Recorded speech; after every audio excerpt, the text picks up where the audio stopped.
प्रेम से बोलिए शीतला माता की जय। प्यारे भक्तों, आज आप सभी श्रवण करेंगे शीतला माता की 5 पुण्य फल देने वाली कथा। इन कथाओं को जो भी भक्त श्रद्धा पूर्वक श्रवण करता है उस पर, उसके पूरे परिवार पर माता की कृपा सदा सर्वदा बनी रहती है। तो आइए भक्तों, हम श्रवण करते हैं शीतला माता की 5 कथा। उसके साथ ही श्रवण करेंगे पथवारी माता की व्रत कथा, गणेश जी की व्रत कथा और सभी व्रतों में सुनी जाने वाली लापसी तापसी की व्रत कथा, और अंत में श्रवण करेंगे शीतला माता की आरती। शीतला सप्तमी हिंदू धर्म का एकलौता ऐसा व्रत है जिसमें बासी भोजन का सेवन किया जाता है। साथ ही शीतला माता को भी इस दिन बासी भोजन ही चढ़ाया जाता है। मान्यता है इस व्रत को करने से रोग, चेचक, फुंसी, ज्वर इत्यादि रोगों से मुक्ति मिल जाती है। इतना ही नहीं, संतान को अच्छे स्वास्थ्य की भी प्राप्ति होती है। अब सुनिए कथा। एक गांव में एक बूढ़ी औरत रहती थी। एक बार उसने और उसकी दोनों बहुओं ने शीतला माता का व्रत रखा। मान्यताओं के अनुसार इस दिन केवल बासी चावल ही चढ़ाए और खाए जाते हैं, लेकिन दोनों बहुओं ने इसकी जगह ताज़ा खाना बना लिया, क्योंकि दोनों बहुओं की हाल ही में संतान हुई थी। तो दोनों को इस बात का डर था कि कहीं बासी खाना उन्हें नुकसान न पहुंचा दे। जब ये बात उनकी सास को पता चली तो उसे दोनों पर बहुत गुस्सा आया। कुछ ही समय बाद दोनों बहुओं की संतानों की अचानक मृत्यु हो गई, जिसके चलते सास ने अपनी दोनों बहुओं को घर से बाहर निकाल दिया। अपने मृत बच्चों को लेकर दोनों बहुएं घर से निकल गई। फिर रास्ते में उन्हें 2 बहनें ओरी और शीतला मिली। दोनों जुओं से परेशान थी। बहुओं को जैसे ही ये बात पता चली तो उन्होंने उन दोनों बहनों के सिर को साफ कर दिया, जिससे उन दोनों बहनों को आराम मिला। दोनों ने उन्हें आशीर्वाद दिया और कहा कि तुम्हारी गोद हरी हो जाए। ये बात सुनकर दोनों बहुएं रोने लगी और अपने बच्चों के साथ हुई घटना के बारे में उन्हें बताया। बहुओं की कहानी सुनकर शीतला ने कहा, तुम दोनों को तुम्हारे कर्मों का फल मिला है। अपनी गलती मानकर दोनों ने शीतला माता से माफ़ी मांगी और भविष्य में फिर कभी ऐसा नहीं करने की प्रतिज्ञा भी ली। तब शीतला माता ने दोनों बच्चों को दोबारा से जीवित कर दिया। कहते हैं इसी के बाद से पूरे गांव में शीतला माता का व्रत धूमधाम से मनाए जाने लगे। प्रेम से बोलिए शीतला माता की जय। किसी गांव में एक वृद्ध महिला रहती थी। उसके एक बेटा था। वह बहुत गरीब थी। उसके घर में कई बार खाने को भी कुछ नहीं रहता था। उसकी झोपड़ी भी गांव से दूर अलग बनी हुई थी। वह शीतला माता की भक्त थी तथा शीतला माता का व्रत करती थी। उसके गांव में और कोई भी शीतला माता का पूजा नहीं करता था, लेकिन उस गांव में शीतला माता का मंदिर था। एक दिन उस गांव में किसी कारण से आग लग गई। पूरे गांव में आग लगने के कारण सभी लोग आग से सुलझ जाते हैं। आग लगने से शीतला माता भी जल जाती है। वह जलन और गर्मी से वह परेशान होकर सब घर घर जाती है, पर उनको कहीं भी ठंडक नहीं मिलती, क्योंकि सारा गांव जल रहा होता था। तो माता जी कुम्हार के बाड़े में जाती है, जिससे उन्हें वहां ठंडी मिट्टी मिल सके। लेकिन कुम्हार ने बर्तन पकाने के लिए मिट्टी को आग पर चढ़ा दिया था, तो उन्हें वहां पर भी खूब जलन होती है। इस तरह सब जगह घूमने के बाद भी उन्हें कहीं भी राहत नहीं मिलती। तो वो गांव से दूर वृद्ध महिला के यहाँ पहुँचती है। वहां पर मिट्टी में लौटकर अपने शरीर की जलन को शांत करती है। इसके बाद थोड़ी देर आराम करने के बाद जब थोड़ी जलन कम हो जाती है तो वह उस महिला से खाने के लिए खाना मांगती है, और महिला कहती है, मैं बहुत गरीब हूँ, मैंने कुछ भी खाना खाने को नहीं बनाया। इस पर वह बोली कि कुछ भी ठंडा बासी खाना हो तो मुझे दे दो। इस पर महिला को लगता है कि माताजी उसकी हंसी उड़ा रही है, तो महिला बोलती है कि माताजी, मुझ गरीब के पास कुछ भी नहीं है, कल की बासी ज्वार की रोटी रखी हुई है। इस पर माताजी बोली कि जो है वही दे दो। खाने के बाद माता ने दही मांगा, तो इस पर महिला बोली, मेरे पास छाछ है, आप कहो तो ले आऊं। छाछ को पीकर उनको आराम मिला। शीतला माता जाते हुए उसको आशीष दिया कि जिस तरह तूने मुझे शांति और आराम दिया, वैसे ही तुझे भी शांति प्राप्त हो। ऐसा कहकर उन्होंने एक लात मारकर उस झोपड़ी को आलीशान महल में बदल दिया। किसी गांव वाले ने राजा से शिकायत कर दी कि पूरा गांव जल गया, लेकिन महिला की झोपड़ी सुंदर महल में बदल गई। उसको लगा कि जरूर महिला ने कोई जादू टोना करके ऐसा किया है।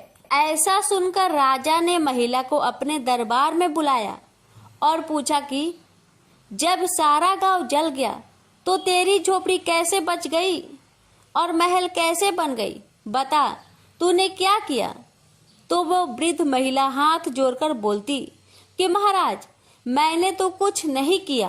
कल जब सारे गांव में आग लग गई तो शीतला माता भी जल गई थी और मेरी झोपड़ी गांव के बाहर होने के कारण जल नहीं पाई, तो ठंडा स्थान ढूंढते ढूंढते शीतला माता मेरी झोपड़ी में आराम करने आई। फिर उन्होंने खाना मांगा, लेकिन मेरे घर तो कुछ भी नहीं था। मेरे पास तो बासी ज्वार की रोटी और मीठा पड़ा हुआ था, वो मैंने उन्हें परोस दिया, जिससे उनकी भूख शांत हो गई। तो उन्होंने मुझे आशीर्वाद दिया कि जैसा सुख और शांति तूने मुझे दिया, वैसे ही सुख शांति तुझे भी मिले। और अंत में जाते जाते उन्होंने मेरी झोपड़ी को महल में बदल दिया। इसलिए यह सब चीजें मुझे शीतला माता की कृपा से मिली हुई है। उसी दिन से राजा ने पूरे गांव में मुनादी करवा दी कि होली के बाद आने वाली सप्तमी को शीतला सप्तमी का व्रत बसोरा के नाम से जाना जाएगा और एक दिन पहले का बना हुआ ठंडा बासी खाना खाएंगे और उस दिन से सब शीतला माता की पूजा करते और बासी खाते हैं। इस कथा को पढ़ने से घर की दरिद्रता का नाश होने के साथ ही सभी मनोकामना पूरी होती है। इस कथा को सप्तमी हो या फिर अष्टमी हो, दोनों दिन श्रवण किया जाता है। प्रेम से बोलिए शीतला माता की जय। एक बार एक राजा के एक लौते पुत्र को शीतला निकल गई, यानी कि चेचक निकल गई। उसी की राज्य में एक काछी पुत्र को भी शीतला निकली हुई थी। काछी परिवार बहुत गरीब था, पर भगवती का उपासक था। वह धार्मिक दृष्टि से जरूरी समझे जाने वाले सभी नियमों को बीमारी के दौरान भी भली भांति निभाता रहा। घर में साफ सफाई का विशेष ख्याल रखा जाता था। नियम से भगवती की पूजा होती थी। नमक खाने पर पाबंदी थी। सब्जी में ना तो छौंक लगता था और ना कोई वस्तु भुनी तली जाती थी। गर्म वस्तु न वह स्वयं खाता, न शीतला वाले लड़के को देता था। ऐसा करने से उसका पुत्र शीघ्र ही ठीक हो गया। उधर जब राजा के लड़के को शीतला का प्रकोप हुआ, तब से उसने भगवती के मंडप में सतचंडी का पाठ शुरू कर रखा था। रोज हवन व रोज बलिदान होते थे। राज पुरोहित भी सदा भगवती की पूजन में निमग्न रहते थे। राजमहल में रोज कढ़ाई चढ़ती, विविध प्रकार के गर्म स्वादिष्ट भोजन बनते। सब्जी के साथ कई प्रकार के मांस भी पकते थे। इसका परिणाम ये होता कि उन लजीज भोजनों के गंध से राजकुमार का मन मचल उठता। वह भोजन के लिए जिद करता। एक तो राजपुत्र और दूसरे एकलौता। इस कारण उसकी अनुचित जिद भी पूरी कर दी जाती थी। इस पर शीतला माता का कोप घटने के बजाय बढ़ने लगा। शीतला के साथ साथ उसे बड़े बड़े फोड़े भी निकलने लगे, जिनमें खुजली व जलन अधिक होती थी। शीतला की शांति के लिए राजा जितने भी उपाय करता, शीतला का प्रकोप उतना ही बढ़ता जाता, क्योंकि अज्ञानतावश राजा के यहाँ सभी कार्य उल्टे हो रहे थे। इससे राजा और अधिक परेशान हो उठा। उसकी समझ में नहीं आ रहा था कि इतना सब होने के बाद भी शीतला का प्रकोप शांत क्यों नहीं हो रहा है। एक दिन राजा के गुप्तचरों ने उन्हें बताया कि काछी पुत्र को भी शीतला निकली थी, पर वह बिल्कुल ठीक हो गया है। यह जानकर राजा सोच में पड़ गया कि मैं शीतला की इतनी सेवा कर रहा हूँ, जब वह अनुष्ठान में कोई भी कमी नहीं रह रहा, पर मेरा पुत्र अधिक रोगी होता जा रहा है, जबकि काछी पुत्र बिना सेवा पूजा के ही ठीक हो गया। इसी सोच में उसे रात भर नींद न आई। श्वेत वस्त्र धारिणी भगवती ने उसे सपने में दर्शन देकर कहा, हे राजन, मैं तुम्हारी सेवा अर्चना से प्रसन्न हूँ, इसलिए आज भी तुम्हारा पुत्र जीवित है। इसके ठीक न होने का कारण यह है कि तुमने शीतला के समय पालन करने योग्य नियमों का उल्लंघन किया है। तुम्हें ऐसी हालत में नमक का प्रयोग बंद करना चाहिए। नमक से रोगी के फोड़ों में खुजली होती है। घर की सब्जियों में छौंक नहीं लगाना चाहिए, क्योंकि इसकी गंध से रोगी का मन वस्तुओं को खाने के लिए ललचाता है। रोगी का किसी के पास आना जाना मना है, क्योंकि यह रोग औरों को भी होने का भय रहता है। अतः इन नियमों का पालन कर तेरा पुत्र अवश्य ठीक हो जाएगा। विधि समझाकर देवी माता अंतर्ध्यान हो गई। अतः से ही राजा ने देवी की आज्ञा अनुसार सभी कार्य की व्यवस्था कर दी। इससे राजकुमार की स्नेह पर अनुकूल प्रभाव पड़ा और वह शीघ्र ही ठीक हो गया। इसी दिन भगवान श्री कृष्ण और माता देवकी का विधिवत पूजन करके मध्यकाल में स्वास्तिक पदार्थों का भोग लगाना चाहिए। ऐसा करने से पुण्य ही नहीं मिलता, बल्कि समस्त दुखों का भी निवारण होता है। तो प्रेम से बोलिए शीतला माता की जय। एक बार शीतला माता ने सोचा कि चलो आज देखूं कि धरती पर मेरी पूजा कौन करता है, कौन मुझे मानता है। यही सोचकर शीतला माता धरती पर राजस्थान के डुगड़ी गांव में आई और देखा कि इस गांव में मेरा मंदिर भी नहीं है, न मेरी पूजा है। माता शीतला गांव की गलियों में घूम रही थी। तभी एक मकान के ऊपर से किसी ने चावल का उबला हुआ पानी यानी मार नीचे फेंका। वह उबला पानी शीतला माता के ऊपर गिरा, जिससे शीतला माता के शरीर में छाले फफोले पड़ गए। शीतला माता के पूरे शरीर में जलन होने लगी। शीतला माता गांव में इधर उधर भाग भाग के चिल्लाने लगी, अरे मैं जल गई, मेरा शरीर तप रहा है, जल रहा है, कोई मेरी मदद करो। लेकिन उस गांव में किसी ने शीतला माता की मदद नहीं की। तभी अपने घर के बाहर एक कुम्हारन महिला बैठी थी। उस कुम्हारन ने देखा कि अरे ये बूढ़ी माई तो बहुत जल गई, इसके पूरे शरीर में तपन है, इसके पूरे शरीर में छाले फफोले पड़ गए हैं, यह तपन सहन नहीं कर पा रही है। तब उस कुम्हारन ने कहा, ए माँ तू यहाँ आकर बैठ जा, मैं तेरे शरीर के ऊपर ठंडा पानी डालती हूँ। कुम्हारन ने उस बूढ़ी माई पर खूब ठंडा पानी डाला और बोली, हे माँ मेरे घर में रात की बनी हुई रावड़ी रखी है, थोड़ा दही भी है। शीतला माता ने ठंडी ज्वार के आटे की रावड़ी और दही खाया, इससे शरीर में ठंडाई मिली। तब उस कुम्हारन ने कहा, आ माँ बैठ जा, तेरे सिर के बाल बिखरे हैं, ला मैं तेरी चोटी गुथ देती हूँ। और कुम्हारन माई की चोटी गुथने हेतु ही बालों में करती रही। अचानक कुम्हारन की नजर उस बूढ़ी माई के सिर के पीछे पड़ी तो कुम्हारन ने देखा कि एक आंख बालों के अंदर छुपी है। यह देखकर वह कुम्हारन डर के मारे घबराकर भागने लगी। तभी उस बूढ़ी माई ने कहा, रुक जा बेटी, तू डर मत, मैं कोई भूत प्रेत नहीं हूँ, मैं शीतला देवी हूँ। मैं तो इस धरती पर देखने आई थी कि मुझे कौन मानता है, कौन मेरी पूजा करता है। इतना कहा माता 4 भुजा वाली हीरे जवाहरत के आभूषण पहने, सिर पर स्वर्ण मुकुट धारण किए अपने असली रूप में प्रकट हो गई। माता के दर्शन कर कुम्हारन सोचने लगी कि अब मैं गरीब इस माता को कहाँ बैठाऊं।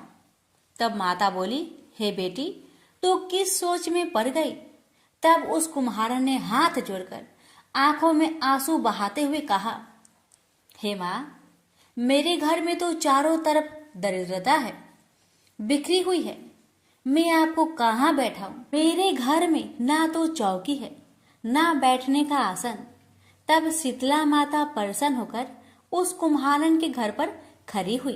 गधे पर बैठकर एक हाथ में झाड़ू, दूसरे हाथ में डलिया लेकर उस कुम्हारन के घर की दरिद्रता को झाड़कर डलिया में भरकर फेंक दिया और उस कुम्हारन से कहा, बेटी, मैं तेरी सच्ची भक्ति से प्रसन्न हूँ। अब तुझे जो भी चाहिए मुझसे वरदान मांग ले।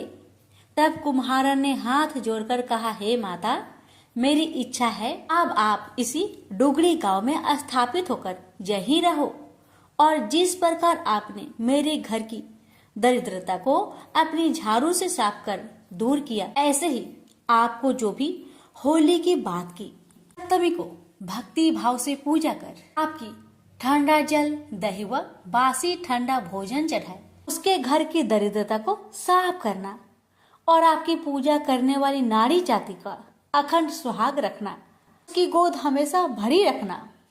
साथ ही जो पुरुष शीतला सप्तमी को नाई के यहाँ बाल ना कटवाए, धोबी को कपड़े धुलने ना दे और पुरुष भी आप पर ठंडा जल चढ़ाकर, नारियल फूल चढ़ाकर परिवार सहित ठंडा बासी भोजन करे, उसके काम धंधे व्यापार में कभी दरिद्रता न आए। तब माता बोली, तथास्तु। हे बेटी, जो जो तुमने वरदान मांगे मैं सब तुझको देती हूँ। हे बेटी, तुझे आशीर्वाद देती हूँ कि मेरी पूजा का मुख्य अधिकार इस धरती पर सिर्फ कुम्हार जाति का ही होगा। तभी उसी दिन से डुगड़ी गांव में शीतला माता स्थापित हो गई और उस गांव का नाम हो गया सील की डुगड़ी। सील की डुगड़ी भारत का एकमात्र मुख्य मंदिर है। शीतला सप्तमी पर वहाँ बहुत विशाल मेला लगता है।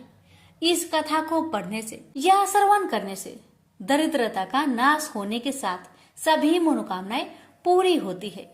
जय माँ शीतला सबका कल्याण करे। पथवाड़ी माता की कहानी। एक बार पथवाड़ी माता पाल और विनायक जी में झगड़ा हो गया। सब आपस में स्वयं को बड़ा बताने लगे। इतने में एक ब्राह्मण का लड़का आया। पाल, पथवाड़ी, गजानन जी ने उसे रोका और कहा, लड़के रुक जा और हमारा न्याय कर। लड़का बोला, मैं कल वापस आऊंगा तब न्याय करूंगा। घर आकर लड़के ने माँ से कहा, माँ, मुझे कल पाल, पथवाड़ी माता, विनायक जी का न्याय चुकाना है। तो माँ ने कहा, बेटा सबको बड़ा बता देना। दूसरे दिन लड़का वहां गया और बोला, पाल माता, आप बड़ी हो क्योंकि हर व्यक्ति आता है और स्नान ध्यान करके शुद्ध होकर जाता है और आप सबकी रक्षा करती हैं। हे पथवाड़ी माता, आप सबसे बड़ी हो क्योंकि कितने भी तीर्थ धर्म ध्यान कर ले पर आपकी पूजा किए बिना उनका कार्य पूर्ण नहीं होता। आप जीवित को भी तारती हैं और मरने के बाद भी उद्धार करती है। पथवाड़ी माता पथ की धारिणी, इसलिए आप बड़ी हो। अब विनायक जी से लड़का बोला, सबसे पहले शुभ काम में आपको ही मनाया जाता है। आपको ध्याए बिना कोई काम सिद्ध नहीं होता, इसलिए आप बड़े हो। पाल माता, पथवाड़ी माता, विनायक जी भगवान लड़के की चतुराई से प्रसन्न हो गए और बोले, लड़के तुमने तो हम सबको बड़ा कर दिया। उसको सुखी रहने का आशीर्वाद दिया और जौ के दाने उसके अंगोछे में डाल दिया। लड़का सोचने लगा, ये तो घाटे का सौदा रहा। सारा दिन खराब कर न्याय किया और इतने से जौ मिले। उदास मन से घर आकर अंगोछा एक कोने में डाल दिया। माँ ने अंगोछा उठाया तो उसमें से हीरे मोती बिखर गए। तो माँ बोली, बेटा न्याय करके क्या लाया है? लड़का बोला, माँ कोने में जो पड़ा है देख लो। वहां गई, देखा हीरे मोती का ढेर लगा है। हीरे मोती जगमगा रहे हैं। माँ अत्यधिक प्रसन्न हो गई। माँ ने बेटे को बुलाया और कहा, बेटा आज तो पाल माता, पथवाड़ी माता, विनायक जी भगवान आज तो हम पर प्रसन्न हुए हैं। माँ बेटे बहुत प्रसन्न हुए। हे भगवान, जैसा पाल माता, पथवाड़ी माता, विनायक जी भगवान ने लड़के को दिया वैसे सबको देना। कहानी कहने सुनने हुक्कर भरने वालों को सुख समृद्धि धन्य धान्य देना। प्रेम से बोलिए पाल पथवाड़ी विनायक भगवान की जय। शीतला माता की आरती। जय शीतला माता मैया, जय शीतला माता, आदि ज्योति महारानी, सब फल की दाता। जय शीतला माता, रतन सिंहासन शोभित, श्वेत छत्र भ्राता, रिद्धि सिद्धि चवर दुलावे, जगमग छवि छाता। जय शीतला माता, विष्णु श्वेत ठाठे, सेवे शिव धाता, वेद पुराण वर्णत पार नहीं पाता। जय शीतला माता, इंद्र मृदंग बजावत, चंद्र वीणा हाथा, सूरज ताल बजाते, नारद मुनि गाता। जय शीतला माता, घंटा शंख सहनाई, बाजे मन भाता, करे भक्त जन आरती, लखी लखी हर हाता। जय शीतला माता, ब्रह्मा रूप वरदानी, तुम ही तीन काल ज्ञाता, भक्तन को सुख देनो, मातु पिता भ्राता। जय शीतला माता, जो भी ध्यान लगावे, प्रेम भक्ति लाता, सकल मनोरथ पावे, भाव निधि तर जाता। जय शीतला माता, रोगन से जो पीड़ित, कोई शरण तेरी आता, कोढ़ी पावे निर्मल काया, अंध नेत्र पाता। जय शीतला माता, बाज पुत्र को पावे, दरिद्र कट जाता, ताको भजे जो नाही, सिर धुनि पछताता। जय शीतला माता, शीतल करती जननी, तू ही है जगे त्राता, उत्पत्ति व्याधि विनाशत, तू सबकी घाता। जय शीतला माता, दास विचित्र कर जोड़े, सुन मेरी माता, भक्ति अपनी दीजिए और न कुछ भाता। जय शीतला माता मैया, जय शीतला माता।